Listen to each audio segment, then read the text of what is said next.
Assalamualaikum warahmatullahi wabarakatuh. Nama saya Dani Purwani. Di video kali ini saya akan mereview tentang pembelajaran hari ini dengan materi kesiapsiagaan bela negara. Kegiatan belajar hari ini disajikan secara interaktif, dimulai dengan yel-yel kelompok, kemudian diskusi tugas kelompok tentang isu aktual saat ini, kemudian dilanjutkan oleh Ibu Rahma dengan metode ceramah interaktif dan dikombinasi dengan menonton video pendek.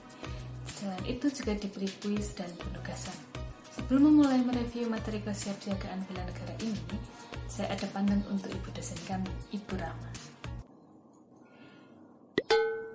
Beli emas, beli permata, semua dibeli dari kota. Wahai Ibu Rahma yang cantik jelita, terima kasih banyak atas ilmunya. Kita lanjut ke review materi. Kesiapsiagaan bela negara. Pasal 27 dan 30 UUD 45 mengamanatkan kepada kita semua komponen bangsa untuk ikut serta dalam upaya pembelaan negara dan syarat-syarat tentang pembelaan negara. Kami, CPNS, sebagai bagian dari warga masyarakat tentu memiliki hak dan kewajiban yang sama untuk melakukan bela negara yang setidaknya mengandung unsur-unsur bela negara, yaitu cinta tanah air, sadar berbangsa dan bernegara, yakin akan Pancasila sebagai ideologi negara, rela berkorban untuk bangsa dan negara, dan memiliki kemampuan awal bela negara.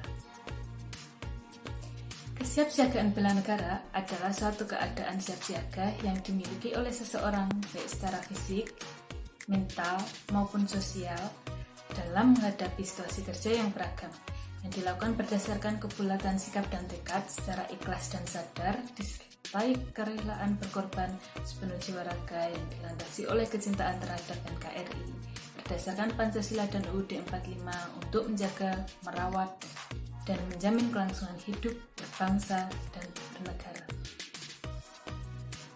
Manfaat kesiapsiagaan bela negara yaitu: pertama, membentuk sikap disiplin waktu, aktivitas, dan pengaturan kegiatan lain.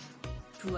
Membentuk jiwa kebersamaan dan solidaritas antar sesama rekan seperjuangan. 3. Membentuk mental dan fisik yang tangguh. 4. Menanamkan rasa kecintaan pada bangsa dan patriotisme sesuai dengan kemampuan diri.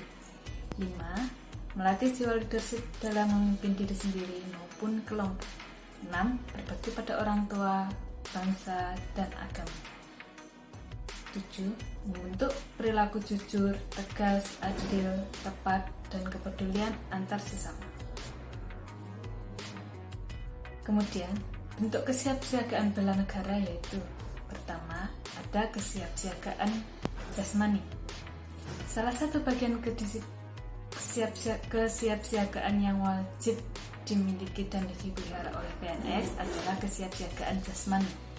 Kesiapsiagaan jasmani adalah kegiatan atau kesanggupan seseorang untuk melaksanakan tugas atau kegiatan fisik secara lebih baik dan efisien.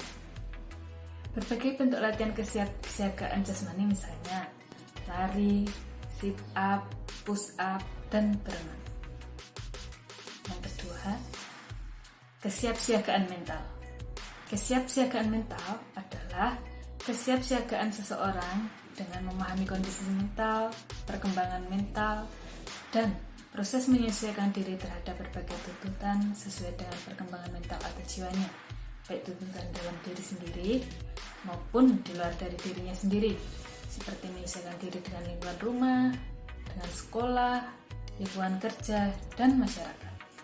Yang ketiga, peraturan baris berbaris, seperti yang ada di penugasan lain, yaitu membuat video peraturan baris berbaris. Yang keempat, keprotokolan.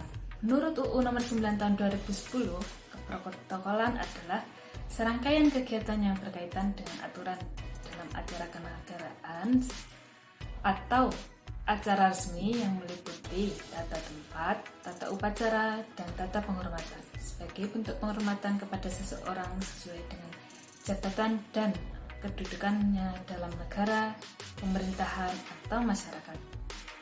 Kelima, kewaspadaan diri, yaitu kemampuannya dikembangkan untuk mendukung sinergisme penyelenggaraan pertahanan militer dan pertahanan non-militer secara optimal. Yang terakhir yaitu kesehatan jasmani dan mental. Kesehatan jasmani adalah kemampuan tubuh untuk menyesuaikan fungsi alat-alat tubuh dalam fisiologi terhadap keadaan lingkungan dan atau kerja fisik yang cukup efisien tanpa lelah secara berlebihan. Sedangkan kesehatan mental adalah sistem kendali diri yang bagus sebagai wujud dari kinerja sistem limbik yang cenderung ke emosi dan sistem korteks prefrontalis yang cenderung rasional yang tepat. Terima kasih.